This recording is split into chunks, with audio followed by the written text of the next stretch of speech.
मित्रांनो, कर्ज वाढलं, आयफोन घेतला, आत्महत्या केली, तरी तरुणांनो, आयुष्य हे हप्त्यापेक्षा कर्जापेक्षा खूप मोठं आहे.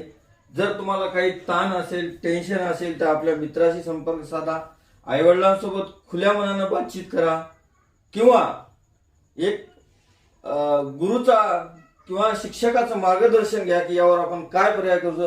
सुरुवातीला तर तुम्ही हे असे स्टंट किंवा मोठेपणा दाखवण्यासाठी किंवा रील करण्यासाठी आयफोनच घेऊ नका. पण घेतला, चूक झाली, अडचण आली तरीही तुम्ही योग्य व्यक्तीचं मार्गदर्शन घ्या.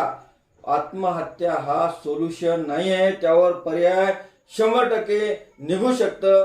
कर्ज दिलं म्हणून कोणी काही छोटं होत नाही. आपण अपमान झाला असं समजू नका आणि जीवन स्वतःहून जगा, अडचणीवर मात करा. काही अडचण असेल तर आमच्याशी सुद्धा संपर्क साधा, योग्य प्रकारचं मार्गदर्शन करू. पण जीवन हे गमावू नका. आपलं हे जीवन अनमोल आहे. त्यामुळे तुम्ही कुठलीही अडचण येऊ द्या, कर्ज वाढू द्या, काही होऊ द्या, पण आपला हा महत्वाचा जीव आहे, तो जीव हा सुरक्षित ठेवा. सगळ्या अडचणीहून मोठं हे आपलं आयुष्य आहे, हे लक्षात ठेवा. जय शिवराय, जय शंभूराजे.